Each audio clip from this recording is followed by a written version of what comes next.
कि हम एक आदमी की आवाज को सुन पाते हैं जो बता रहा था कि मेरा नाम एंटोनियो है, मैं काफी मशहूर।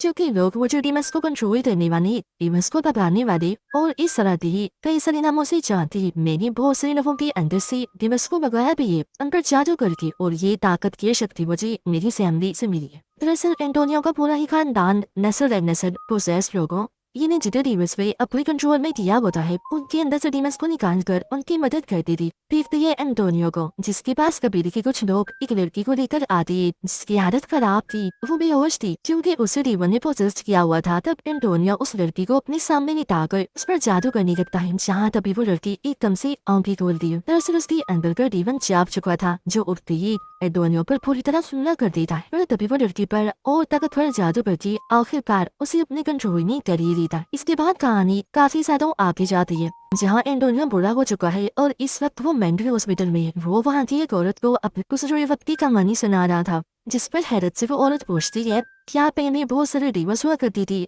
यदि तुम भगाने का काम करती थी? तब एंटोनियो कहता है कि वो सब लीजेंड्स थी, ये डीमंस का एक ग्रुप जिसमें बहुत सारे डीमंस थे जो सबकी सब खतरनाक थी। तभी इधर डॉक्टर आकर एंटोनियो को अपने साथ ले जाता है। हमें पता चलता है कि वो यहाँ मेंटल हॉस्पिटल में इसलिए है क्योंकि गंतीजस के हाथों किसी का खून हो गया था। पुलिस को छानबीन करने पर उसकी घर से ढेर सारा जादू और डीमंस को भगाने का सामान मिला, जिससे पुलिस को लगा कि शायद उसका जहनी तवाज़ुन खराब है। इसलिए उन्होंने एंटोनियो को मेंटल हॉस्पिटल में भेज दिया ताकि उसके दिमाग का इलाज हो सके। यहाँ पर वो अपना टाइम गुजारने के लिए बाकी के मरीजों को अपने पास की कहानियाँ सुनाया करता था। साथ ही थोड़ा एंजॉयमेंट के लिए यहाँ जो ड्रामास हुआ करती थी, उनकी कहानियाँ भी वो लिखता रहता था। और फिर ऐसी एक दिन वो ड्रामा के डायरेक्टर को कहता है कि डीमंस को भगाने वाला इंसान कभी भी डीमंस की आंखों में नहीं देख सकता, क्योंकि ऐसा करने से उसकी शक्तियाँ कमजोर होने लगेंगी और डीमन ताकतवर होता जाएगा। अब उसके दोस्त जो मरीज थी कहती है कि हम बोर हो रही है, चलो आज हमें और कहानियाँ सुनाओ अपने पास्ट की। तो अब की बार एंटोनियो उस वक्त की कहानी सुनाता है जब उसकी बेटी पैदा हुई थी। 6 नवंबर 1980 की रात थी। आसमान पर अजीब तरह का लाल रंग का चांद निकला था।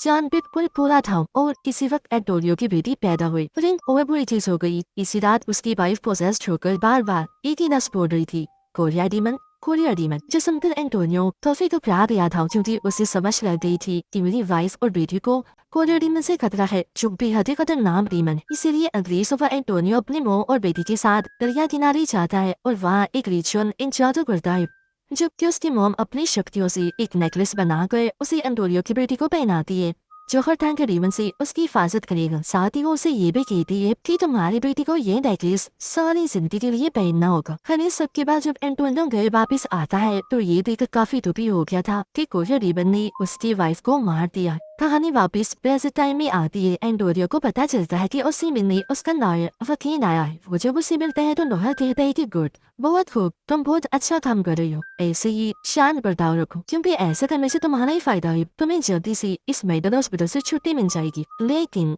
एंटोनियो को टीवी पर चल रही खबर से पता चलता है कि जब उसकी बेटी पैदा हुई थी, जब रेड वन निकला था, बिल्कुल वैसे ही रेड वन फिर से दिखने वाला। इसके बाद अब एंटोनियो की बेटी को देखती है, जो अब काफी बड़ी हो गई थी और एक कंपनी में जॉब करती थी। फिर रात को जब वो सो रही थी तो उसे अपने पास किसी डीमन का एहसास होता है, जो धीरे धीरे करके उसके पास आ रहा था, जिस आहट से उसकी आंख खुल जाती है और उसे अपने सामने एक डीमन देख भी जाता है। पर हैरत, वो बिल्कुल भी नहीं डरती। ऐसे नॉर्मल होते हुए वो डायट चलाती है, पर डीमन वहाँ से गायब हो गया था। अब यहाँ उसकी बेटी ने डीमन को देखकर कोई एक्सप्रेशन यानी तासुरात इसलिए नहीं दिए क्योंकि यह डीमंस वगैरह उसके लिए नई चीज रही थी, मतलब कि बचपन से ही वही सब कुछ देखती आ रही थी। फिर इसके बाद अगले दिन एंटोनियो से मिलने एक लड़की आती है जिसका नाम क्लियर था। क्लियर के जरिए एंटोनियो को अपने मॉम का मैसेज मिलता है, जिसमें वो कहती है कि इस रेड वन वाली रात को कोरिया डीमन तुम्हारी बेटी को सेक्रीफाइस कुर्बान करेगा, यानी उसके बलि देगा। तो अब उसे रेड वन की रात होने से पहले ही कोरिया डीमन को कत्ल करना होगा। तो इसलिए अब एंटोनियो इस मेंटल हॉस्पिटल से भागने का प्लान बनाता है,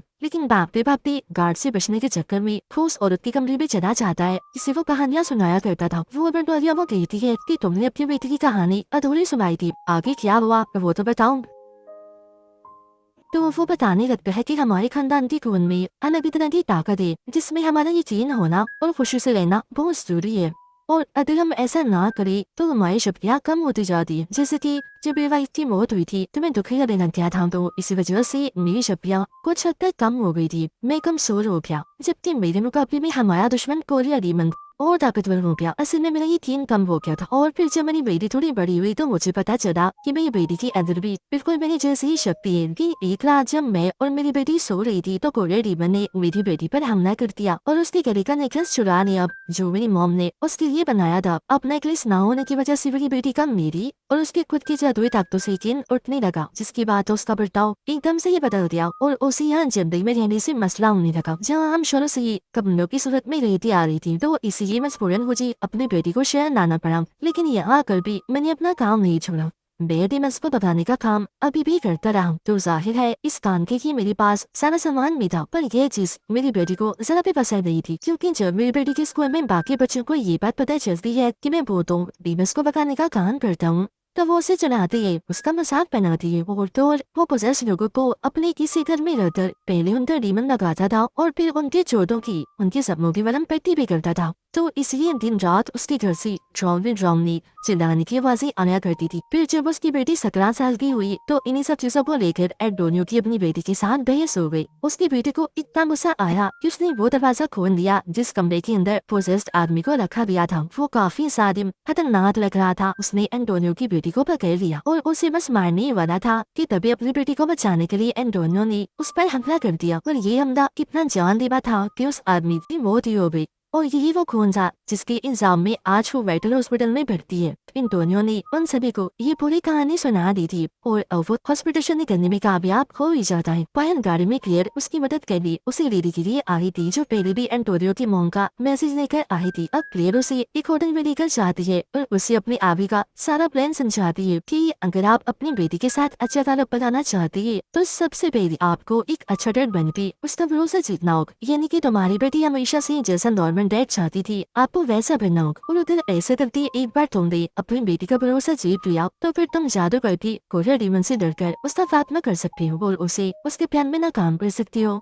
इतना कहकर क्लियर उदय एक मोबाइल दे भी है, ये कहती हुई कि अगर मुझे बुलाना हो मेरी जरूरत हो तो फिर मुझे कॉल कर देना, मैं आ जाऊंगी। और वहाँ से चली जाती है। अब अगले दिन एंटोनियो उसी मोबाइल के कॉल करने की कोशिश करता है पर कॉल उसे हो ही नहीं पाती क्योंकि टच मोबाइल उसे इस्तेमाल करने नहीं आ रहा था। यहाँ तक कि उसे पासवर्ड तक नहीं था। तो अब इसलिए अपनी बेटी से मिलने के लिए उसके ऑफिस से चला जाता है, पर उसकी बेटी ना तो उससे मिलती है बल्कि मेडिकल हॉस्पिटल में कॉल कर देती है कि आप मेरे डैड को यहाँ से ले जाए। और अब इससे पहले कि हॉस्पिटल वाले यहाँ आकर एंटोनियो को अपने साथ ले जाते, वो पहले वहाँ से निकल कर वापस होटल में आ जाता है और अब वो कोरियर डीमन को मारने वाला सारा सामान तैयार कर रखता। अपनी बेटी से मिलने के लिए एंटोनियो अगले दिन दोबारा से उसके ऑफिस आता है, जहाँ अब की बार वो बाकी वर्कर्स पर अपना जादू करता है जिससे वो एक साथ बढ़कर वहाँ से बाहर चली जाती है। सिवाय उसकी बेटी थी वो अकेली यहाँ बैठी रहती है। वो अब भी अपने डर से नहीं मिलना चाह रही थी, उनसे दूर भाग रही थी। वो उनसे इतना डरने लगती है, गुस्सा चढ़ा था कि कहीं मेरे डैड मुझे ही ना मानती।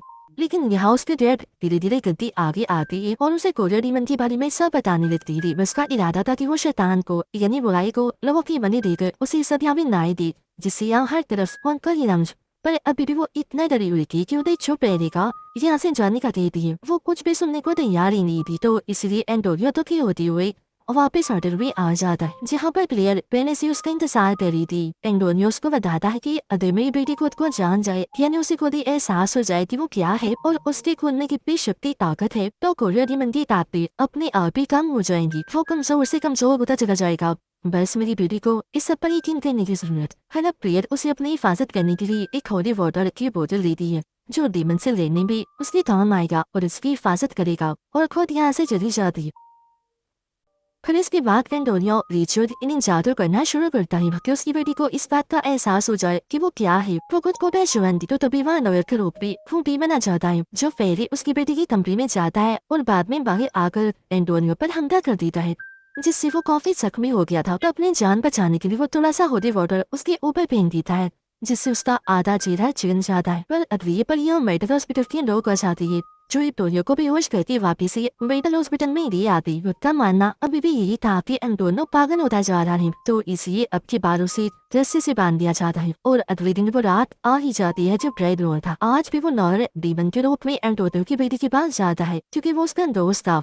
वो उस पर हमला करके बेहोश कर देता है और फिर उसे सेक्रीफाइस करने वाला काला जादू करना शुरू करता है। उधर हॉस्पिटल की एक नर्स जब एंटोनियो को सामान चेक करती है तो उनमें से उसे वो बोली वाटर भी मिल जाता है, जिससे वो शरबत समझ के पी जाती है। उसकी ऐसा करती वो बदलने लगती है जैसे वह एक नेचर डीमन बन रही है और उसे भी किसी ने पोसेस्ड कर लिया। वो काफी ड्राउने लग रही थी, चीख रही थी, चिल्ला रही थी, पूरा हॉस्पिटल में घूमने लगती है, जिससे देखकर हॉस्पिटल की सारे लोग काफी डर जाती है और अपनी जान बचाने के लिए इधर उधर भागने लगती है, जिससे वहाँ भगदड़ मच जाती है। वो औरत सीधा जाती है एंटोनियो के कमरे में। वो रस्सी से बंधा हुआ था तो आजाद होने में उसकी मदद करती है। इसी दौरान यहाँ केर भी आज भी थी, जो एंटोनियो को अपने साथ लेकर सीधा उसकी बेटी के घर पहुंचती। उधर एंटोनियो की बेटी पर उसका दोस्त यानी लॉयर सेक्रीफाइस वाला जादू कर रहा था, जिस बीच उसकी बेटी को वो सजाती है और वो अपने दोस्त जिसे डीमन ने पोजेस्ट किया हुआ था पेट में चाकू घुसा देती है और वहाँ से भागकर छत पर आकर छुप जाती है, जिसकी थोड़ी देर के बाद वहाँ एंटोनियो और पियर भी आ जाते हैं हथियार अपने साथ लेकर। पर मौका देकर कोरिया डीमन पीछे से आता है और पियर पर हमला करके उसे जख्मी कर देता है, जिसके बाद एंटोनियो के पास कोरिया डीमन उसकी वाइफ के रूप में आता है और उसे जज्बाती बातें करके अपने जान पे बचाने की कोशिश करने लगता है ताकि मौका पाकर वो एंटोनियो को भी मार दे। पर तभी इधर आ जाती है उसकी बेटी, जो अपने डैड की जान बचाती है, क्योंकि वो खुद को पहचान चुकी थी और सारा सच भी उसे पता चल चुका था। और अब ठीक मौका पाकर एंटोनियो उस कोरिया डीमन की सीने में अपना ही बनाया हुआ जादुई खंजर को साध देता है,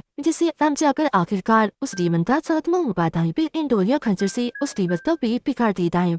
उसके पेट में से वो नेकलेस निकाल कर अपनी बेटी को देता है पहनने के लिए। तो अब की बार उसकी बेटी उस नेकलेस को पहन भी लेती है फखर के साथ, क्योंकि उसे यकीन हो गया था और उसके डैड ने जो भी कहा था सब सच बात था। तो वो भी फैसला करती है कि आगे के मिशंस में मैं अपने डैड का साथ दूंगी। इसी के साथ ये कहानी इधर ही खत्म हो जाती।